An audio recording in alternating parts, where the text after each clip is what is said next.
প্রকাশ করে বলো, বিস্তারিত বলো, আমরা শ্রবণ করি, শুনিয়া ঘুচাই সবে মনেরও সন্দেহ। আমাদের মনের মধ্যে যে সন্দেহ আছে সেই সন্দেহটা দূর করি। তোমা বিনা এ সন্দেহ নাশে আর কেহ, এতে তো বলিলা যদি সর্বমৌনিগণ। প্রসন্ন হইয়া সুত কহিলা তখন, তখন সুখদেব গোস্বামী কি করলেন? তখন সুখদেব গোস্বামী আস্তে আস্তে আস্তে আস্তে সব কথাগুলো বলতে শুরু করলেন। শোনয় হে মুনিগণ হয়ে আগমন, এক মনে হে মুনিগণ। সুখদেব গোস্বামী বলতেছেন, আর অন্যান্য মুনি যারা আছেন, সৌনক আদি বহু মুনিগণ, তারা তাদের উদ্দেশ্য করে বলছেন, তোমরা আগমনে শ্রবণ করো। শোনয় হে মুনিগণ হয়ে আগমন, আগে কহি জম মার্গ ভীষণ দর্শন। সেই জমপুরীর কথা এখন তো নাই। এখন যদি ওই যে ছবির দোকানে গেলে পরে কিছু কিছু ছবি দেখা যায়, হ্যাঁ, অনেকগুলো বাচ্চা। আমরা যখন আগে দেখছি না, তখন ছবিগুলো ছিল এতটুকু, এক একটা ছবি এতটুকু জায়গার মধ্যে, হ্যাঁ, এতটুকু জায়গা ছোট্ট ছোট্ট করে ছবি করে এতটুকু একটা কাগজ, সেই কাগজে দেখা দিন বহু রকম আমরা ছোটবেলায় দেখেছি। আর এখনো সেটা আছে, কিন্তু একটু বড় আকারে, এই জোরে এতটুকু জায়গা সংক্ষিপ্ত দুই একটা বিষয় তুলে ধরছে। আর ওর মধ্যে অনেকগুলো ছিল, কোন কাজ করলে কি ধরনের শাস্তি নরকে গেলে হয়, এইগুলা ছবি করে দেখায় দিছে। জম মার্গ অতিশয় দুর্গম যে হয়, জমের কথা, জমপুরীর কথা বলা হচ্ছে। এই যে আমরা মৃত্যুর পরে, হ্যাঁ, সারা জীবন পাপ করছিলাম, সেই পাপের কারণে বৈকুণ্ঠে যেতে পারলাম না, ভগবানের ধামে যেতে পারলাম না, কি করলাম? নরকে গেলাম। সেই নরকে কেমন করে যাচ্ছি, সেই জায়গাটা কেমন, সে তারই বিবরণ দিচ্ছে। জম মার্গ অতিশয় দুর্গম যে হয়, পুণ্যবান জন পক্ষে কিন্তু তাহা নয়। পুণ্যবানের জন্য কিন্তু এই জমপুরি না। যাহারা ইহ জীবনে থাকি অনির্বাণ, করয়ে সুকার্য যত পুণ্যের আসান, তাহাদের সেই পথ হয় যে সুগম। সুখ বই দুঃখের যে নাহি কোনো কম। এই জগতে যারা ভালো কাজ করেছেন তাদের জন্য ভালো জায়গা, আর এই জগতে যারা খারাপ কাজ করেন তাদের জন্যই খারাপ জায়গা। দুটো রাস্তা, প্রত্যেকটা ক্ষেত্রেই দুটো পথ, একটা হলো ভালো, একটা হলো মন্দ। তাই গ্রন্থে থেকে, শাস্ত্র থেকে আমাদের বেছে নিতে হয় আমরা কোন রাস্তা নেব।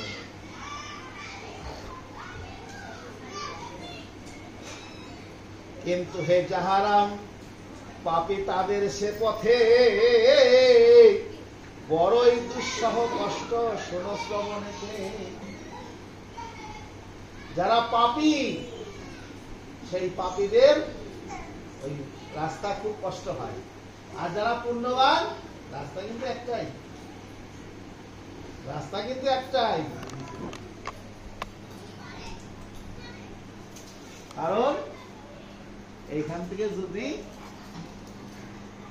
আমরা এই বাংলাদেশের বিভিন্ন যারা শহরে যদি যেতে চাই, এইখান থেকে, এই আমিনা থেকে আমরা এখান থেকে উঠবো, উঠে রওনা দেব। কোথায় রওনা দেব?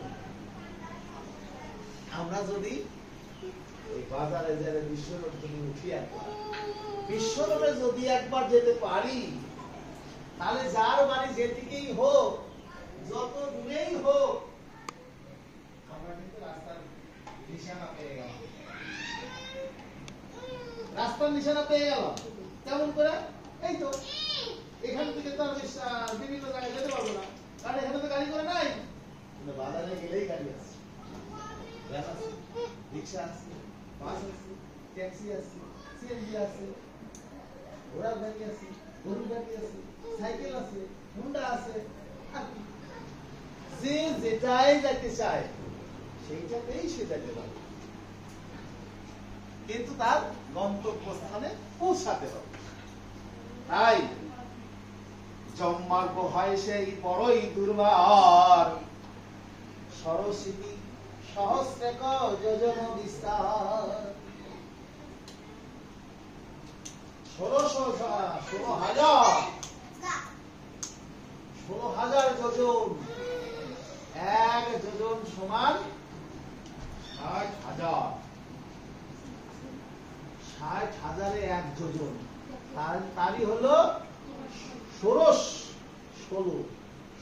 যোজন চওড়া। এত বড় দেশ সেই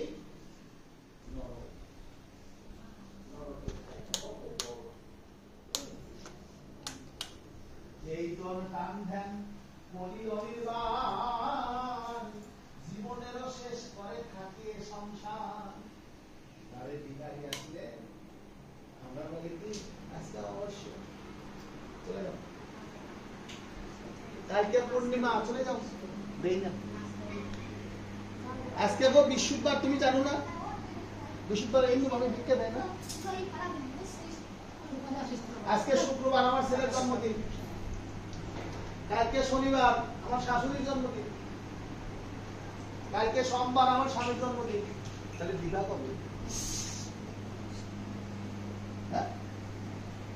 স্বামীর জন্মদিন, সাওয়ালের জন্মদিন, শাশুড়ির জন্মদিন, হসুরের জন্মদিন, আমার বাপ মার জন্মদিন, আমার ভাইয়ের জন্মদিন। তাহলে দিবা কবে? ওই দ্বারে যে ভিখারি না, ওই দ্বারে ভিখারি আসে নাই, কারণ ভিখারি জানে যে ওই বাড়িতে গেলে ভিক্ষা দেয় না, সেই জন্য ওই দ্বারে ভিখারি যায় না। আজ আমার কি করেছেন? আজ ওই দ্বারে কে এসেছেন?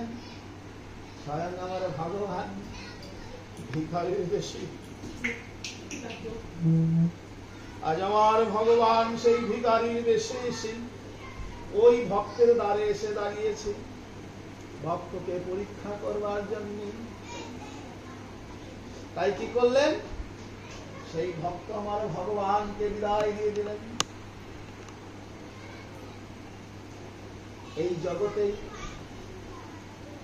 এই জগৎ থেকে যখন আমরা চলে যাব, তখন কি আদরের ছেলে মেয়ে, বড় কষ্টের ছেলে মেয়ে, আত্মা হইতে পুত্র, পুত্র হইতে বধূ। আমার পরিচয় টুকরো, আজ আমার পরিচয় টুকরো সন্তান, যাকে নিজে না খেয়ে আমি খাইয়েছিলাম, আজ আমার যাওয়ার সময় সেও বলছে কি, এই তোমরা সবাই আমার বাবাকে নিয়ে যাও, দূর করো, তাড়াতাড়ি আমার আঙ্গিনা ত্যাগ করো। কেন রাখা যাবে না? নিয়ে যাও, তোমার আমার বাবাকে নিয়ে যাও। এটা কি কথা হলো? ওই বাবা একদিন নিজে না খেয়ে, দিনকে দিনের রাত, রাতকে দিন, এতটুকু মনে করে স্নেহ আদর করে বহু পরিশ্রমের অর্থ উপার্জন করে যাকে লালন পালন করে বড় করলো, আজ সে বলছে নিয়ে যাও, কারণ রাখা যাবে না। ওই বাবাকে রাখা যাবে না, রাখলে কি হবে? ওই এলাকা ধরে দুর্গন্ধ হয়ে যাবে, ওই এলাকায় বিষাক্ত হয়ে যাবে, ওই এলাকায় রোগ ব্যাধির সৃষ্টি হয়ে যাবে। কারণ পচা গলিত দেহ, এই দেহটা হলো নশ্বর দেহ, পচা গলিত দেহ। যদি যখন পচন ধরে যাবে, তখন বিভিন্ন রকম সমস্যা দেখা দিবে। তাই আমরা কি করি? তাকে শ্মশানে নিয়ে যেয়ে সংস্কার করে দিই, দুর্গন্ধ মুক্ত করলাম। আরো কেউ কেউ মাটিতে পুঁতে রাখলো, দুর্গন্ধ মুক্ত করলো। এতটুকুই কাজ। কিন্তু কেউ ঠেকা রাখতে পারলো না। আর আমিও কি করলাম? থাকতেও পারলাম না। কেন পারলাম না? এত আদরে, এত স্নেহের, হ্যাঁ, সবাইকে ছেড়ে চলে যাচ্ছি। তাই দেখেন,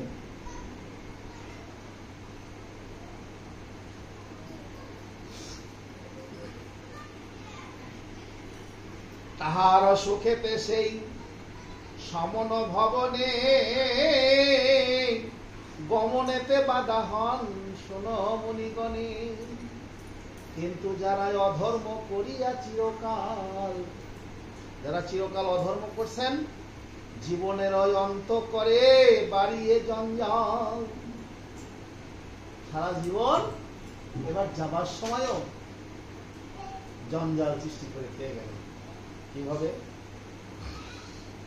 তাদের যে কত কষ্ট বর্ণনা না হয়, সদাকাল কষ্ট তারা ভোগে যে আলয়। পাপীগণ হলো ছাড়িলে হে পর, ধরয়ে পেরে তো মূর্তি অতি ভয়ঙ্কর। যারা পাপী তারা কি করেন? প্রেত মূর্তি ধারণ করেন। প্রেত, প্রেত বুঝেন?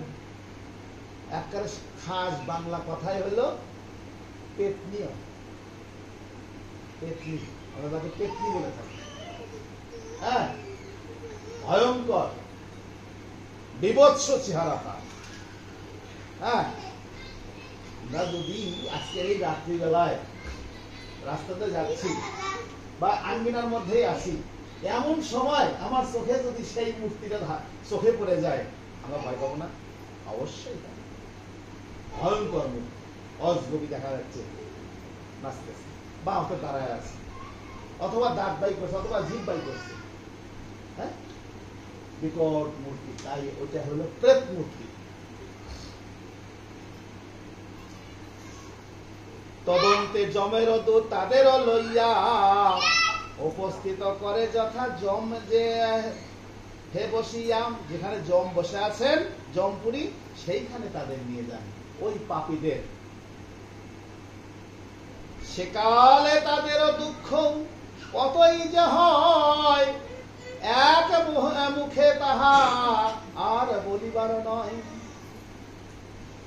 এই যে পাপীদের যে কত কষ্ট হয়, আমার এই এক মুখ দিয়ে বলে শেষ করতে পারবো না। এই কথাই মুনিবর বলছেন। দুঃসহ যন্ত্রণা পায় জমেরও পুরেতে, যন্ত্রণা শেষ নাই। সে যন্ত্রণা কত আর কহিব মুখেতে, সেকালে তাদেরও তৃষ্ণা এতই যে হয়, তালু অষ্ট যেন হয় হে অগ্নিময়। কেমন? ঠিক সেই সময় ওই জমপুরিতে যাওয়ার পর ওইগুলো দেখে মনে হয় কি ভয়ঙ্কর জায়গায় আসলাম, গলা শুকায় আগুন হয়ে গেছে। আর এই ওই ঠোঁট আর এই জিহ্বা এক বিন্দু জল খাবার জন্য খুব ছটফট করতেছে। একটু ঠান্ডা কিছু পাইলে প্রাণটা শীতল করতাম। আর সম্ভব ওখানে শীতল মিতল আর গরম গরম, হ্যাঁ, ওগুলা চিন্তা করার কেউ নেই। কে দেবে? আগে মনে ছিল না? আগে মনে ছিল না? যখন মনে থাকার কথা তখন তো তুমি মনে করে না। আর এখন এই কথা মনে করে লাভ কি? এখন ভাগ্যে যা আছে তুমি এগুলো ভোগ করো। এই হলো কাজ। ভীমকায় কৃতান্তের দূতের প্রহার। ভীমকায়, ভীমকায় মানে কি? ভীমের গায়ে কিন্তু অনেক শক্তি ছিল। যার গায়ে শক্তি বেশি না, এই যে আমাদের মানুষের মধ্যেও যার গায়ে শক্তি বেশি, তার দেখলে সবাই ভয় পায়। ভয় কি? বাবা, ভীমের মতো শক্তি লোক গায়ে, ঘরে তো আর ছাড়ে না, ছাড়ান যায় না। তার মানে ভীমের মতো শক্তি। তাহলে ভীমের গায়ে কত শক্তি ছিল? পাণ্ডবদের ভাই ভীম। একটা বট গাছ আছে, এরকম করে বট গাছ উপরে টাঙ্গে তুলে নিয়ে যাচ্ছিল, এরকম ঢের মারছিল। যখন কেশক চলে যায়, দ্রৌপদীর যখন হরণ করতে আসে, দ্রৌপদী হলো পাণ্ডবদের 5 ভাইয়ের এক বউ। হ্যাঁ, সেই দ্রৌপদীকে কথা বলতে গেলে তো সময়ের দরকার, মানে শেষ করা জীবন হয়ে যাবে, বড় বড় তো যাই হোক কিছুটা বলি। তো দ্রৌপদীকে সঙ্গে কথা ছিল বিরাট রাজা, দেখো বিরাট রাজা আস্তে আস্তে দূরের থেকে এগুলা প্রোগ্রাম করে আসছে। 12 বছর হলো অজ্ঞাতবাস, 12 বছর হলো বনবাস, 1 বছর হলো অজ্ঞাতবাস, মানে কারোর সঙ্গে কারো পরিচয় নেই।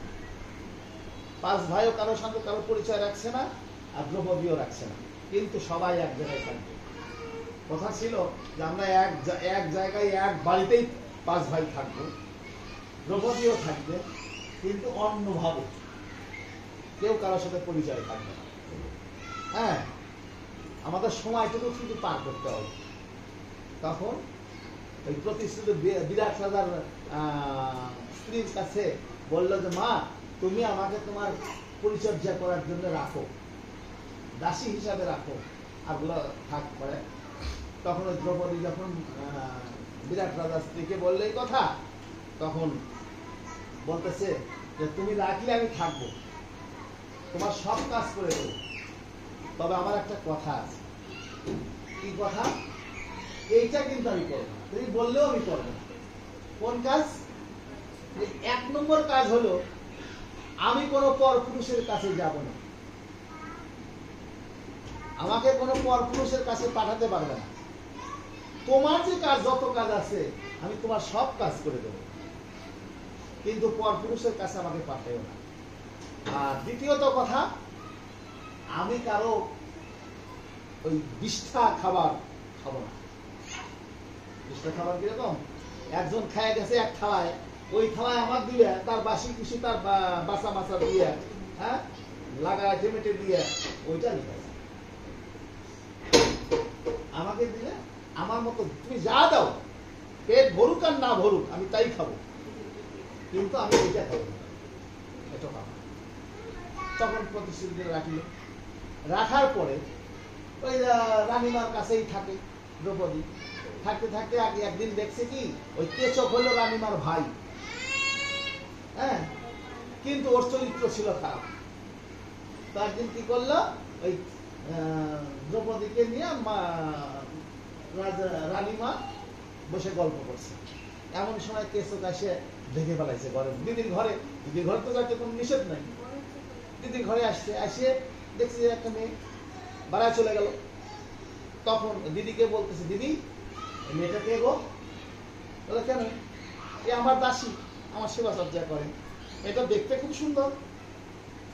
হ্যাঁ, ভালো তো। এরকম আবার 2-1 দিন গেল, যাওয়ার পরে একদিন দিদির কাছে প্রস্তাব দিল, দিদি ওই মেয়েটা আমার সাথে বিয়ে দেওয়া যায় না, 2টা কথা বলা যায় না, মেয়েটার সাথে 2টা কথা বলে নি।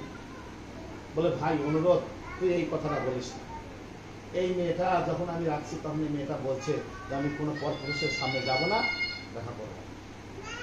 তা আমি কি করে বলাবো? সম্ভব না, আমি পারবই না। হ্যাঁ, তখন ভাইও তো ছাড়ে না। তখন ওই দিদি একটা বুদ্ধি দিল। কি বুদ্ধি? ভাই তুই যখন ছাড়ছিস না, তবে কাজ কর, তুই অমুক জায়গায় অমুক ঘরে, রাজবাড়িতে ঘরের অভাব নাই, অমুক জায়গায় অমুক ঘরে, যে ঘরে তুই থাকিস সেখানে অসুস্থ ধান করে থাকবে, অসুস্থ। আর তোর পাচন নিয়ে আমি পাঠাই দেবো। পাচন কাকে জানেন? ওষুধের আর এক নাম হলো পাচন, ওষুধ। তো এই ওষুধ খাওয়ান লাগবে। তখন এই দ্রৌপদীকে পাঠাচ্ছে ওই ওষুধ দিয়ে, বলতে যে এই পাচনটা অমুক জায়গায় ঘরে দিয়ে আসো, যে ঘরে ওই কেশক শুয়ে আছে, ঘরের মধ্যে আছে। তখন যেই 1 পা দিছে, তখন দেখে যে কেশক কি করছে, দ্রৌপদীর কাপড়ে আঁচল টান দিছে। যেই কাপড়ে আঁচল টান দিছে, দ্রৌপদী তখন কি করলো, কাপড় ছেড়ে দিয়ে ছুঁয়ে বাড়ায় চলে আসে। কাপড় কিন্তু নাই, কাপড় দিয়ে আসলো কেসে দিয়ে আসে সেরে যেখানে ধর্মরাজ যুধিষ্ঠির রাজসভায় আছে, হ্যাঁ ওখানে তো তার সঙ্গে যাওয়া যায় না, রাজা আছে, যাওয়া যায় না। তখন অর্জুনের কাছে গেল। অর্জুন কিন্তু হিজড়ে, অর্জুন হিজড়ে সাজে নাচায়, সব নাচ গান পায়। ওইখানে যে আসে অর্জুনের কাছে কান্নাকাটি করে বলতে যে এই কথা। অর্জুন বললে যে আর কটা দিন ধৈর্য ধরো, তোমার মনে যে কষ্ট আছে সব ব্যবস্থা করো, সামান্য কটা দিন বাকি আছে, 1 বছর পূর্ণ হয় নাই, দেরি করো। এত রাগী অর্জুন, সেও এই কথা বলল। তারপরে গেল রান্না করে। এই রাজবাড়ির যত লোক আছে সবার রান্না করে ভীম, ভীমের কাছে গেল। বড় বড় ডেকসি একাই 2 হাত দিয়ে নামায় রান্না করে রান্না। ভীমের কাছে যে আসে তখন কান্নাকাটি করে এই কথা বললো। ভীম তখন বলছে, দ্রৌপদী যত কষ্টই থাক, তোমার লজ্জা থাক আর যতই থাক, সব ঠিক করবো, সামান্য কটা দিন বাকি আছে, একটু ধৈর্য ধরো। দ্রৌপদী কোনো ধৈর্য নেই, তুমি এখন এক ব্যবস্থা করলে করো, নালে না আত্মহত্যা করো, সোজা করো। এই অপমান সহ্য করতে পারছে না। আর যারা আছে এগুলোর কথা বাদই রাখে না। তখন দেখে বিপদ, তখন এক বুদ্ধি দিল ভীম। ভীম কি বুদ্ধি দিল? অর্জুনের সাথে পরামর্শ করলো, ভাই কি করা যায় দেখ, এই তো দ্রৌপদীকে তো মানাতে পারছি না, ও কাপড় তার নিচে উলঙ্গ করছে, এর ব্যবস্থা অনুযায়ী শাস্তি তো পাবে। সামান্য কটা দিন, এই কটা দিন পার হয়ে যায়, আমাদের 5 ভাইয়ের সাথে সারা পৃথিবীর সৈন্য একদিক, আর আমরা 5 ভাই 5টা সৈন্য একদিক। পৃথিবীর কোন সৈন্যই আমাদের সামনে দাঁড়ানোর মতো শক্তি নেই। এত বড় বীর, তারা বলতেছে একটু ধৈর্য ধরো। হ্যাঁ, তখন যখন দ্রৌপদী একবারে নাসর হয়ে পড়ল, তখন কি করল? বুদ্ধি দিল দ্রৌপদী আর ওই অর্জুনকে বললো, অর্জুন তুই যে নৃত্যশালায় গান বাজনা করিস, নাচ দেখাস, হ্যাঁ সেইখানে হলো তুই যাস না, হ্যাঁ অমুক দিন আজকেই হলো সন্ধ্যায়, তুই আর যাস না, এবার থাকিস না। কি করবো? তুই রন্ধনশালায় আসিস। রন্ধনশালা কিন্তু আসে না, খাবার টাবার রান্নাবাড়ি করে সব ধরে দেয়, রাজা গজারা যার যার মতো নিয়ে নিয়ে খায়। হ্যাঁ, এই কথাই বললো। তখন কি করছে, আর দ্রৌপদীকে বলল যে দেখো